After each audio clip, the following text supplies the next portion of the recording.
So what we see here today, what is happening into Zacharias and Elizabeth's life. It's a very beautiful thing that an angel encountered him, but it is an interruption. I would say it's an interruption in their life. What they had planned, what they were expecting, what they were planning to have in their future days is not what the angel is telling them. Maybe Elizabeth wants to sleep in late nowadays. She's getting old.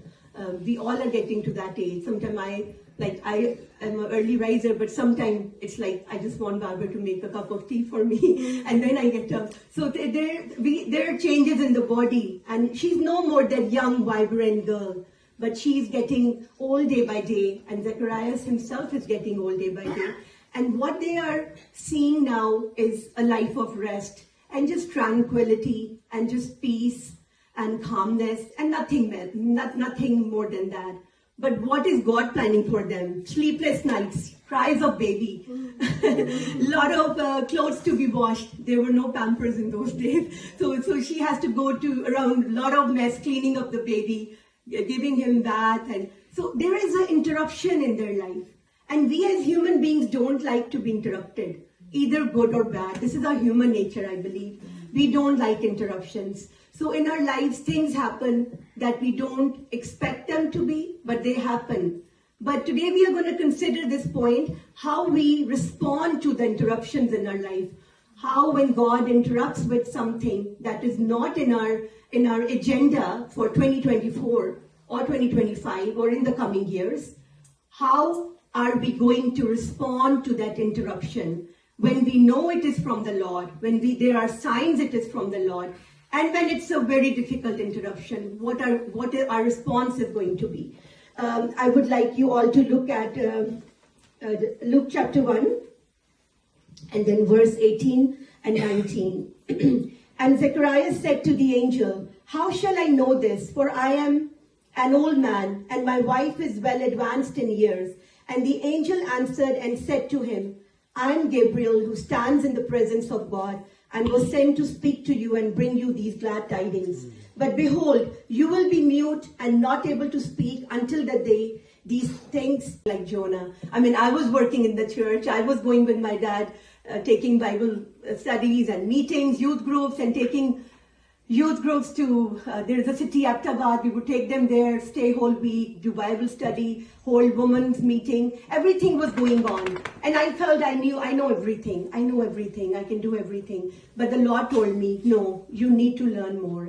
You don't know anything. You need to sit at my feet and you need to learn more. You need to humble yourself.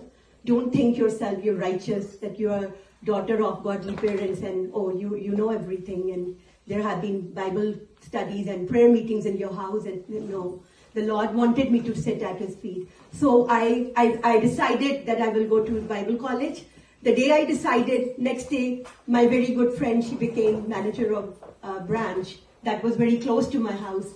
And she called me and she said, "Rachel, I have a good news for you. At the position you were looking for, and there are such good benefits and everything." And I said, "Okay, I'll come see you." I took a bouquet for her, and she thought I'd come to accept the position. She showed me the office and everything, the branch at Mississauga Road. And so I told her, I said, "Can I talk to you?" She was a Filipino lady. Her name is Kate. And I said, "The Lord has a calling for me, Kate. I cannot take this position." She's like, "What? You have been waiting for it, Rachel. What are you going to do? What do you want to do?" I said, I'm just going to go, and I want to learn more what the Lord has for me and God has for this world. The world is broken-hearted, and I need to do something for the world. She started crying, and she just started crying, and it was a very glorious moment. And she said, "Rachel, keep me in your prayers too, but we will miss you. But this position is open for you. Just come for 15 hours. Just come for 20 hours. But it was an interruption in my life. Being human, I was like, no, I'll get so many benefits. I should cling on to this job. I should not leave this job. But the Lord made me humble. He's like, no, sit at my feet and learn more. You need to learn more about me. And His love is so vast, my beautiful children, my brother and sister, that the more you learn, the more you feel you don't know anything. It's like I'm standing at a shore and it's a big sea. And there's so much to learn about His love. His love is It's just beyond human understanding. Human mind cannot comprehend it. So today, I'll just shorten it. Today, the message was like how we respond to the interruption.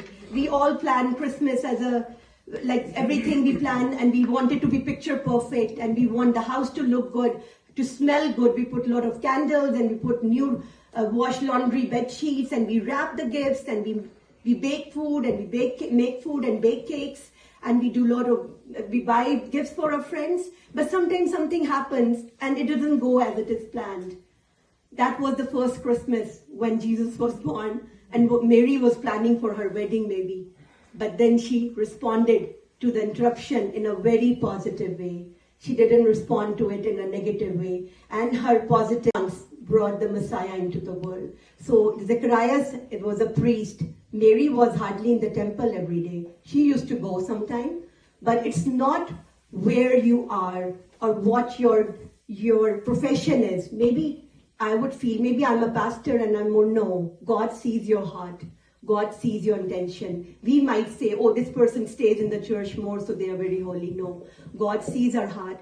But how we respond to the interruptions in our life depends on how we trust on our God. Do we have faith in our God that wherever the Lord is going to lead us, it is going to be a blessed road. It might be a difficult road for some time, but God is going to open the windows of heaven and fill you with every kind of blessing as He has promised. God bless you all and wish you all a very, very blessed Christmas and joyful New Year. Amen.